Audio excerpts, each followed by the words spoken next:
We love hip Last hop. but not least, I have here on my list of topics here. The immigration overcorrection is how I have it titled. So the reason I titled it this way is because we spoke about the changes that they're doing in immigration now, how they're cutting off a lot of student visas. They're taking a lot of these people that have their visas and telling them, once you're done, vamos, go back. But this is also affecting people who were actually contributing to society, right? So I'll play a video over here quickly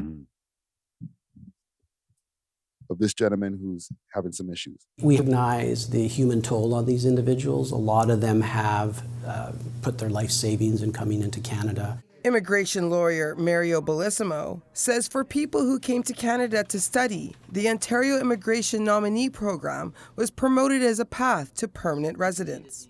In November, the provincial government suddenly paused the skills trade immigration stream after identifying systematic misrepresentation and fraud affecting the ability to determine whether applicants meet eligibility criteria. Now you have this massive number of individuals that really don't have a pathway and thought their future was in Canada. So it's creating a lot of stress on the system, a lot of questions about integrity, of why we rolled out a program in this way. Tool and die maker Koljinder Singh was invited by the province to apply to the program, which nominates people who have skills and experience needed in the Ontario economy to the federal government for permanent residence. There's families and lives behind those file numbers. Last fall, after waiting almost 2 years, Singh's application was returned without a decision after the program was suspended. My applications and with other hundreds of applications were returned, stating that the skill trade stream under ONP has been suspended as they have found some fraud in the system and they want to protect the integrity of the system. Singh says Ontario needs workers like him, noting that many skilled laborers at his company are nearing retirement age. The years-long delay in processing his application means he may not find an alternative stream to re-enter before his work visa expires in July. If it would happen a year ago to me, I would have easily gone into the other system and it would be easier for me at that point. But now the economy, the tariffs and everything, manufacturing is really hit by the tariffs. Now Singh and all the other skilled trade applicants must find another path to permanent residency before their work visas expire. I could not imagine. Gentlemen. They don't have to find another path to permanent residency. They could just go back to them. No. That's the thing. They were tricked. I know we have these conversations a lot about immigration. There's even a whole Canada First rally. You were at the rally not too long ago, right? That actually wasn't Canada First. It was it's a non-affiliated group, but similar sentiments. Yes. Now, here's the thing. Like, I do understand the people who are coming out here not doing shit. They're not being useful. They're doing crime. There's fraud and all types of things that these guys are saying that are part of the reasons why they're trying to cut this shit down. But there's a lot of people that are coming here, skilled trade workers, who were sold a dream. Trudeau sold these guys a dream while everybody was locked down. Like, we need you over here. And now they're here and they're like, nah, bro, we don't want you. Have you heard the saying, one apple spoils the bunch? Yes. Once, I don't know, if I'm the government, once I see you guys are super, like once you guys start doing too much with the fraud and the system, it's like, all right, bro, we have to kind of cut this at a certain point. I know, but it's difficult to even say you guys because like that gentleman, for example, it doesn't seem like he was trying to game the system. Okay, I don't mean you guys as in like, all you. Yeah, I just mean like in a general sense, like once, okay, we put out a rule and then on paper, this is how we thought it was going to go. It's not going the way we want. Our own citizens are crying out. At a certain point, we have to prioritize. Yes, but I will say this: we had the same issue. Jamaicans, I'm not Jamaican, right? But Jamaicans got painted with a bad brush back in the 80s, 70s. Heavy influx coming in, and then what happened? Shower Posse, Versace crew, all these different crews, murdering down the place. And then people are starting to said, "Oh, you Jamaicans are trouble." Yeah, Did they send everybody back? No. Enough These guys are not dealing with the enough same. lads Send got some of So them back still. they Enough did lads send got people deported. back, but they're sending back the criminals. You know what I'm saying? This guy is. But they also were like bringing in millions and millions and millions of Jamaicans. You know, every like Different time. Like Jamaica wasn't taking over Brampton and Scar. Like Jamaicans wasn't completely. What? I don't think Jamaicans were completely changing the infrastructure and the system of Canada. The population Not that's of coming Canada. in, I think you're talking about. But The amount. I would say a good part of the east part of Canada, Montreal, Toronto. Even Brampton before it was. Yeah, it was wasn't- Jamaican before it it was was Indian. Jamaican. Yeah, And yeah. the fact trying to tell that me- with the accent, Yeah. our accent comes from Jamaica, the Jamaican friggin' Just because talks. Jamaican niggas are, you're Yeah. trying to tell me the amount of Jamaicans that came here is the same as the amount of No, Indians that not- came not- it's not even it's close. nowhere close. But the thing that I'll say is real quickly is they did this. It got real crazy for a minute. Like we all know this going in any store, anywhere, at Walmart's, everywhere, it got crazy Yeah. that nobody else could get jobs. Yeah. Right? So now we're seeing, at least you go to Tim Hortons in different places, you might see a white lady again, a Filipino lady, a black lady. Mhm. I seen a black guy at A&W for the first time in like 5 years. It's crazy to me. Yeah. You know what I'm saying? But what I will say, what bit Canada in the ass, and none of us could complain about it unless we're proactive enough to do it ourselves, their foundation, their uncles, elders, grandfathers, fathers bought all the companies here. So of course, who are they going to hire when they come in? They're not bringing any cousins in them. No, that's You know what I'm saying? Yeah. And so, yo, of Exactly. course we have work for everybody. Send in everybody. And we see certain people, Vietnamese do that. There's people that's living in Kensington Market that they're only there to work at certain restaurants. Yeah. You know, and then True. that's it. The owner of the restaurant send them all in. He's not hiring no other ethnicity in there. Facts. You know, so it's just kind of, we can't complain of what we didn't do. Yeah. We have little Jamaica, like, you know, like Eglinton West. Barely But have Manum it. ain't buying Subways and Tim Hortons and everything Yeah. else. And only the- hiring other Jamaicans. But on the only other have- side of yeah. that, okay, let's say you want to open a grocery store, right?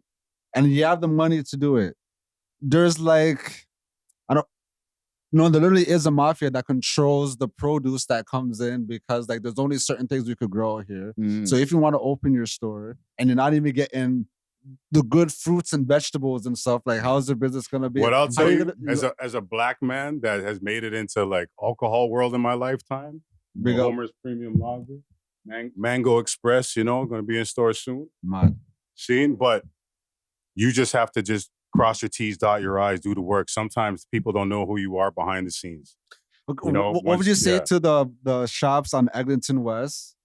You know, like they wanted to open up their business. So like, Yeah. okay, we're gonna build a little Jamaica up here. Yeah. And then the government's like, okay, we're gonna spend 15 years mashing up the roads and mashing up your Yeah. parking, making it difficult for people to enter your store. We're gonna mash up this one part for like almost 2 decades. I'll say this. Being a long-time Torontonian and being in Eglinton West thousands of times, nobody over there was making that kind of money anyways. You know what I'm saying? On the other side of He's Eglinton not West wrong. Station, closer to Bathurst, those guys got affected too. And that was old Jewish, old rich families there with Yeah. jewelers and all kind of big stuff that was there prior and making lots of money. Right? Like bigger, you All right, just guys, see, I you tried. know. You know what I'm saying? So No, I would say you're making a good relocate point. and just find better situations for yourself. You know? And companies that make more money on a scale, like salute to us as a people, like the whole diaspora, right? But like in the Caribbean community, we love to open a restaurant or a hair shop, bro, Yeah. and that's cool. But there's only so much income you can pull from each customer when you have one of those kind of businesses. You need to pull in a business that like whatever you're selling is cost a few $100s than a $10 plate of food. Like you have to sell how many of those to keep your business open? But it takes money to make money, right? Yeah. So I feel like with things like restaurants or hair, it's like lower overhead to begin, right? It's like Yes. you're not coming to the country with like so much money. But like with the mafia thing, like you know, with the produce and stuff, like I feel like with those guys, like you just have to have the money. Like even if they are racist, it's like they're not gonna like say no to money. Yeah. You know what I'm saying? And you just go Like, food terminal. As long as you have a business license and you sign up, you could go get your cash and carry, wholesalers, your food terminal stuff. It's just business. You just gotta do. They might own it and operate what's selling, but you can still buy from them. You just got to just do the. But the right okay, business. at least in America, black people have the highest spending power. I'm not sure what it is out here. So if, let's say, you came with your money and now we allow you to open the grocery store.